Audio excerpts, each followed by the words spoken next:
Les mouvements du corps sont effectués grâce aux muscles.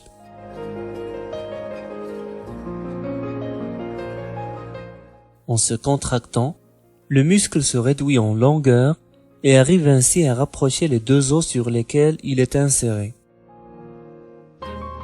Cependant, c'est le système nerveux qui contrôle cette contraction musculaire grâce aux nerfs. Chaque nerf contient des milliers de fibres nerveuses organisées en prolongement dendritique où cheminent les informations sensitivo-sensorielles et les axones qui véhiculent les influx moteurs. Chaque motoneurone innerve plusieurs fibres musculaires. Cette association définit ce qu'on appelle une unité motrice.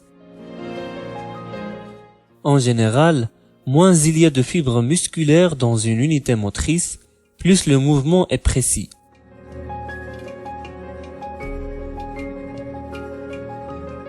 Au niveau du muscle temporal par exemple, il y a 1000 fibres musculaires par unité motrice.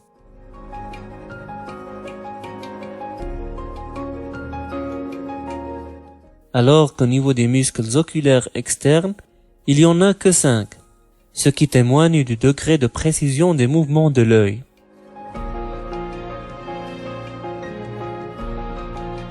Quant à l'intensité de la contraction musculaire, elle est proportionnelle au nombre des unités motrices mises en œuvre.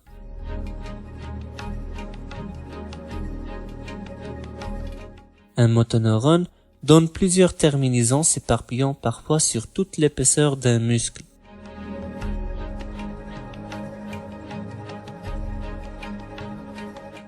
Chaque terminaison est destinée à stimuler une seule fibre musculaire dans un endroit bien précis, la jonction neuromusculaire.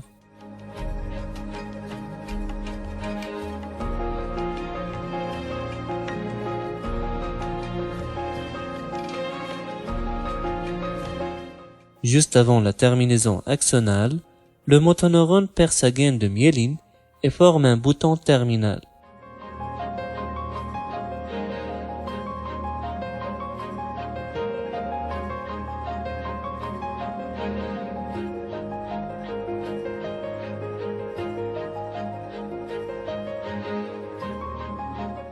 Ce dernier contient beaucoup de mitochondries, assurant l'apport énergétique et plusieurs vésicules synaptiques.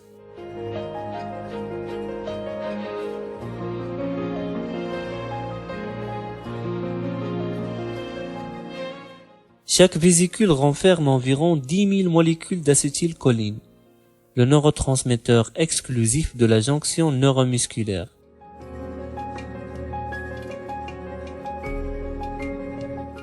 Du côté de la fibre musculaire, on trouve la plaque motrice, qui est la zone directement en regard du bouton terminal.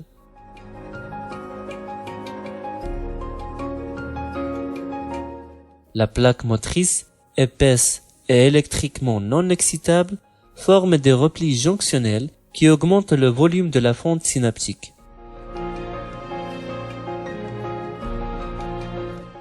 Même si ces deux régions sont très proches l'une de l'autre, il n'y a pas de véritable contact entre les deux.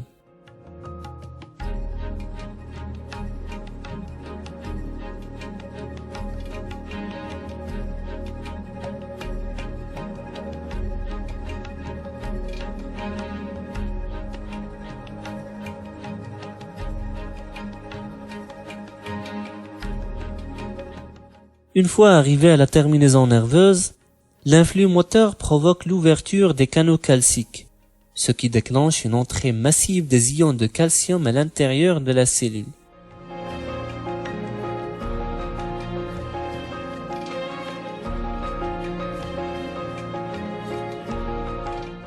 Le calcium favorise la fusion des vésicules d'acétylcholine avec la membrane cellulaire, libérant ainsi toute leur teneur en ce neurotransmetteur dans la fente synaptique. Les molécules d'acétylcholine diffusent alors de l'autre côté aux récepteurs cholinergiques accumulés essentiellement au niveau des replis.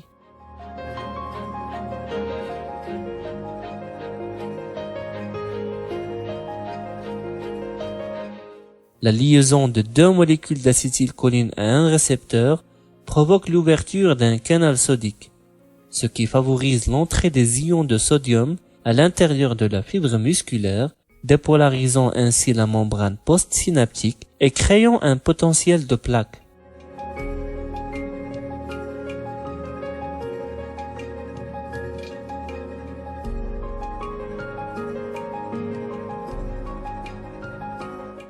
En fonction du nombre des récepteurs activés, ce potentiel peut dépasser une valeur seuil et déclencher un potentiel d'action musculaire qui va diffuser vers l'ensemble de la membrane musculaire et provoquer une contraction de la myofibrille.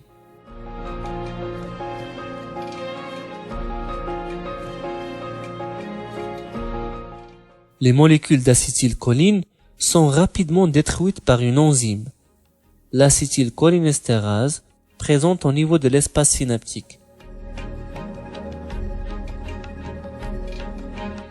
Cette lyse va donner deux molécules, l'acétate et la choline, qui va rejoindre la terminaison nerveuse afin de former de nouvelles molécules d'acétylcholine. La destruction rapide de l'acétylcholine permet ainsi d'éviter la prolongation de la contraction musculaire.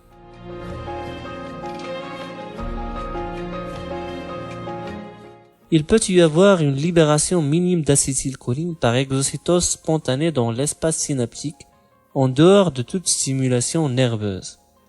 Cependant, le nombre de récepteurs ainsi activés est loin de déclencher un potentiel d'action musculaire.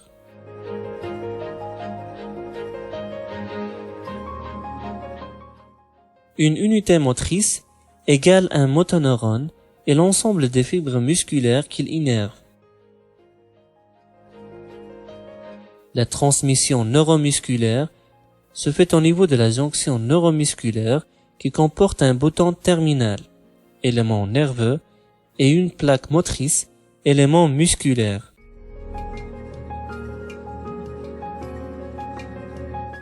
Quand l'influx nerveux arrive au bouton terminal, il provoque une entrée massive des ions de calcium.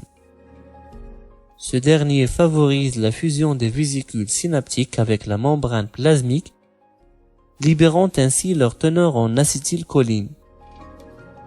Les molécules d'acétylcholine se lient à leurs récepteurs au niveau de la plaque motrice et provoquent une entrée massive des ions de sodium à l'intérieur de la cellule, créant un potentiel de plaque. Celui-ci déclenche un potentiel d'action musculaire qui va induire une contraction musculaire.